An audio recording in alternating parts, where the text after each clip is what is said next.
Assalamualaikum guys, ketemu lagi dengan gua Puja Sari. Hari ini gua bakal cerita dengan judul Allah itu dekat. Orang Arab Badawi tinggal di lereng-lereng gunung. Mereka termasuk kaum yang sangat sederhana dan lugu. Cara berpikir mereka juga sederhana sekali. Pada suatu hari, ada seorang Arab Badawi menemui Rasulullah. Dia ingin tahu sepertinya Tuhan itu jauh atau dekat sih? Saya mau bertanya kepada Anda tentang Tuhan, kata orang Arab Badawi itu. Apa yang kau tanyakan? Tanya Rasulullah. Tuhan itu jauh atau dekat? Mengapa kau bertanya begitu? Kalau Tuhan itu jauh, aku akan berdoa keras-keras supaya Dia mendengar doaku. Kalau Dia dekat, aku akan berbisik saja. Rasulullah tidak segera menjawab pertanyaan itu. Beliau tahu alam pikiran orang Badui sangat sederhana. Belum bisa mencerna hal-hal yang agak sulit. Kalau dijawab Tuhan itu dekat, dia tentu ingin melihatnya. Atau mungkin dia akan bertanya, mengapa Tuhan tidak kelihatan? Padahal dia kan dekat. Kalau dijawab Tuhan itu jauh, repot juga sih. Orang itu akan berbuat semaunya karena Tuhan itu jauh. Karena dia akan beranggapan, kalau Tuhan itu jauh, Tuhan tidak melihat perbuatan si Badawi. Ketika itu turunlah malaikat Jibril di hadapan Rasulullah. Malaikat Jibril membawa firman Allah. Bunyinya, dan apakah hamba-hambaku bertanya kepadamu tentang aku? Jawablah, sesungguhnya aku itu dekat. Aku memperkenankan permohonan orang yang berdoa apabila dia berdoa kepadaku.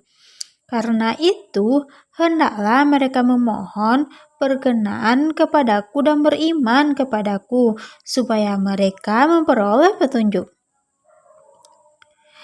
Dalam kitab suci Al-Quran, firman Allah tersebut tercantum dalam surat Al-Baqarah ayat 186. Selesai menyampaikan firman Allah, malaikat Jibril segera pergi.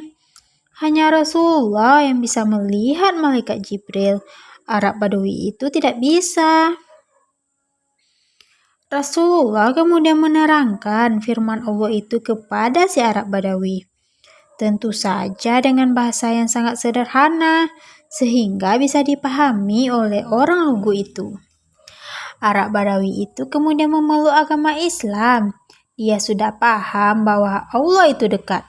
Allah mengabulkan doa hamba-hambanya yang berdoa hanya kepadanya. Sekalipun dekat, Allah tidak bisa dilihat karena Dia Maha Gaib. Selesai. Cerita kedua adalah yang berjudul Asma Mengharapkan Syurga. Kaum Ansor itu sebutan untuk orang-orang yang membela Allah dan Rasul-Nya. Mereka adalah penduduk asli kota Madinah. Mereka dengan ikhlas menerima kaum muslimin yang hijrah dari Mekah. Ada seorang perempuan dari kaum Ansor bernama Asma binti Yazid. Dia memahami agama Islam dengan baik, menjalankan ibadah dengan baik pula. Namun, sudah lama ia bertanya-tanya dalam hati mengenai kaumnya, kaum wanita. Ia merasa wanita sangat dibedakan dengan kaum laki-laki. Ia beranggapan kaum laki-laki lebih punya peluang masuk surga daripada kaum wanita. Sebab laki-laki mempunyai banyak kesempatan mendapatkan pahala. Asma pergi menjumpai Rasulullah untuk menanyakan hal tersebut. Kebetulan Rasulullah sedang berada bersama para sahabat yang terdiri dari kaum Ansor dan kaum Muhajirin. Kaum Muhajirin adalah kaum muslimin yang berhijrah dari Mekah ke Madinah. Ya Rasulullah, bukankah Anda diutus Allah untuk kaum laki-laki dan kaum wanita? Tanya Asma binti Yazid. Benar begitu, jawab Rasulullah. Kami sudah mengikuti ajaran dan jejak Anda dengan baik. Namun kami merasa dibeda-bedakan dengan kaum lelaki. Kami kaum perempuan juga mengharapkan pahala surga sebagaimana kaum laki-laki. Tetapi kami tidak bebas seperti kaum lelaki untuk mendapatkan pahala. Contohnya apa? Kaum lelaki memperoleh keutamaan untuk melakukan sholat Jumat, sedangkan kami tidak. Kaum lelaki bisa berjihad di medan perang, kami pun tidak. Ketika kaum laki-laki berjihad, kami hanya di rumah mengurus anak-anak dan menjaga rumah. Ya Rasulullah, bagaimana kami tidak merasa dibedakan? Rasulullah pun tersenyum mendapat pertanyaan Asma. Beliau menoleh ke arah para sahabat. Pernahkah kalian mendapat pertanyaan sebagus pertanyaan perempuan ini? Tanya Rasulullah. Tidak ya Rasulullah, jawab para sahabat. Pulanglah kau Asma, kata Rasulullah. Sampaikan kepada kaum wanita lainnya bahwa yang terbaik di antara kalian adalah yang patuh dan setia kepada suami. Dengan itu mereka memperoleh pahala yang sama dengan pahala yang diperoleh suaminya. Legalah hati Asma binti Yazid. Ternyata kaum wanita juga memperoleh pahala yang sama dengan kaum lelaki jika mereka setia dan patuh kepada suaminya.